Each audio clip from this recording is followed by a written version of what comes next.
Hi class, what's going on? So I'm finishing up here with our last part of the introduction to Bully Society, and in the previous video I talked about gender policing and masculinity imperatives as well as hypermasculinity, and in this video I'm going to talk about normalized bullying, bully economy, flamboyant heterosexuality.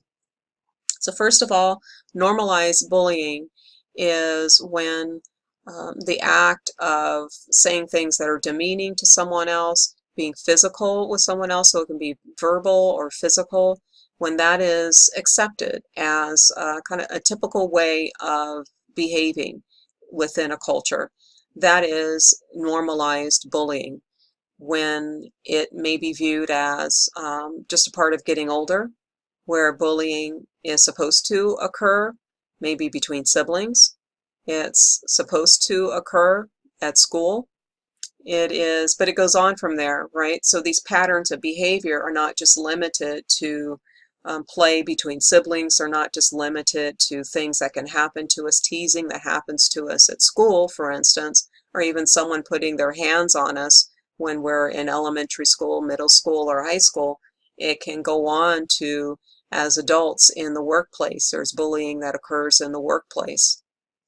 It can be between coworkers. It can be supervisor to employee, so supervisor to the supervised. And so then in many ways it usually involves a person who has greater power than another. So that power may be legitimized power, it may be authority, such as with a supervisor, or it may be something physical, a physical power that someone has. It can be a social power that someone has, if someone has more money than someone else, or someone is a male and the other person is a female. And it's, we live in a patriarchal society, it's a male-dominated society, so that is another way that bullying can occur. So there are a whole variety of ways. So in addition to looking at it within schools, there are many ways that we see this occurring. So that is, normalized bullying is the term that describes the acceptance of bullying in the larger society. Bully economy is in reference to our capitalist economy, where private ownership is viewed as being superior to public ownership, and where we have private enterprise being encouraged, where people form businesses and they compete with one another. So within that capitalistic economy, the outcome can be one business maybe putting another one out of business, maybe forcing them to shut down, to move, or having to totally abandon and go even to work for a competitor because they're unable to sustain their own business. So that is, those are some kind of outcomes that can happen within a capitalist economy. But with the bully economy, when Klein is talking about that, she's talking about extreme capitalism.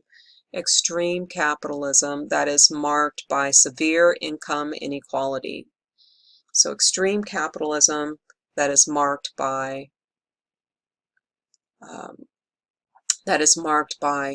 income inequality. So with that, you have people who are, the top 1 to 5% own the vast majority of the wealth. They possess the vast majority of the wealth in society, and that is to the detriment. That is to the the pain, the misfortune of those who are in that lower 95 to 99%. So those people on the bottom are people who are struggling often to exist, struggling to make house payments or rent payments, struggling to pay utilities, struggling with raising kids, paying for all of those responsibilities, etc. And we can look at one example. So this is an article Meet the Waltons, How America's Wealthiest Family Spends Its Walmart Fortune. And so the Walton family, so that those who are pictured here, these are the children of the founder of Walmart. And so they inherited this business, they inherited Walmart, and they are the wealthiest, if not one of the wealthiest, I believe the wealthiest family in the U.S. So there are some, market changes can, move them up, move them down, etc. So it's kind of interesting.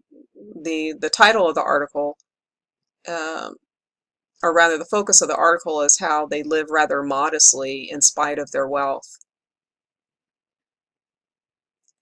So Sam Walton here is the founder of Walmart, and now it's the nation's largest retailer with annual sales of $500 billion. Walton's descendants have a combined wealth of $163.2 billion, according to Bloomberg. And the ironic piece of information is that Walmart employees are paid so poorly, and they are forced to managers regularly force employees to work off the clock.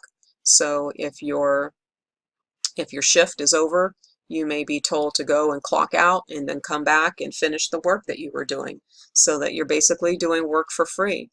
There are employees who are making so little at Walmart that they apply and qualify for welfare from state, from the federal government. So then, think about that. So here you have Walmart, who is not paying their workers enough. They're paying them so little that they qualify for welfare, meaning that they're poor. And then they turn around, the employees turn around, and they're getting the money from taxpayers in the form of welfare. So why shouldn't Walmart then pay their employees more so that they can support themselves, so that they can meet their obligations? I think that's a reasonable request. Wouldn't you think so? People shouldn't have to apply for welfare if they are working.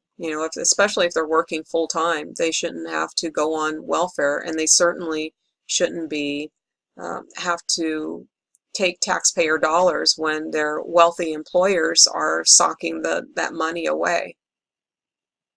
So I mentioned that the article just also comments that they live a pretty modest life. The Waltons live a pretty modest life despite their wealth. So what is the obvious suggestion? My suggestion is that if they're living modestly, then maybe they should be paying their workers more. How's that? I think that's a good idea. But that is a perfect example of the bully economy, where the goal is for people to just pile up as much wealth as they can, no matter how much it's negatively affecting the vast majority of people in the population, in the country and even in the world. So if we look at it worldwide, then worldwide capitalism also is a domineering force, where those who are impoverished are basically the workers for the global the global wealthy. And it's a similar dynamic on an international basis as it is within the U.S. So we see the bully economy within the U.S., but we also see it on a global basis. So global capitalism is something that is very exploitative, where you have, in some instances, child labor, children who are working on projects for corporations and being paid for very little for the work that they do. So Jesse Klein is arguing here that the existence of this bully economy is then supporting the certain social relations where people are exploited. They can be exploited, they can be taken advantage of, and that is a norm within society. When that is a norm within society, almost anything goes. Almost anything goes when it is a norm where people can be exploited for, for whatever reason. If they're exploited for financial gain of someone else, or sexually, as we'll see with this last term, flamboyant heterosexuality. So the exploitation is something that runs throughout the system, runs throughout our culture. Flamboyant heterosexuality is along the lines of masculinity imperatives, but in this instance, this is the idea that males are pressured to put their heterosexuality on display. And they're pressured to put it on display because we still largely live in a homophobic culture, a homophobic society where some people feel like they have to prove that they are not homosexual. And the way that they do that is by talking about sexual exploits. And it's not necessarily something that they're actually doing. It may be just something that they're lying about, something that they're presenting to the world. So they have this mask on, and we all wear masks in a variety of ways, but there is a mask of heterosexuality that some may wear, and they do that in order to pass themselves off as heterosexual and pass themselves off as the type of male that is supposed to be admired within our culture, the male who has a lot of sex, the male who engages in hypermasculinity, as well. So while these terms are distinct, but they are closely related, and they are linked as far as these masculinity imperatives. So here with hypermasculinity, we're talking about the display of extreme masculinity, maybe working out a lot, building a lot of muscle in order to look like some kind of superhero. It can be using a lot of profanity. It can be being very physical with others, wrestling, invading the space of others. And with flamboyant heterosexuality, it is putting your heterosexuality out on display for others to consume. So it's talking about girls in a sexually exploitative way, talking about their bodies, maybe rating them, so it's very demeaning to them. It's maybe bragging about the number of sexual partners an individual has had, and high numbers of sexual partners also increases the likelihood of sexually transmitted diseases being passed from one person to the next. So it's really abhorrent that this is something that has been admired within our culture, especially when we are dealing still with sexually transmitted diseases that are devastating populations that maybe don't have access to or lack access to sex education, or they have inadequate sex education, or people who don't have ready access to barrier methods like condoms in order to prevent these sexually transmitted diseases. And the example of flamboyant heterosexuality that we can look at is a group of teenage boys who in the 1990s called themselves the Spur Posse. And so the Spur Posse, let's see here.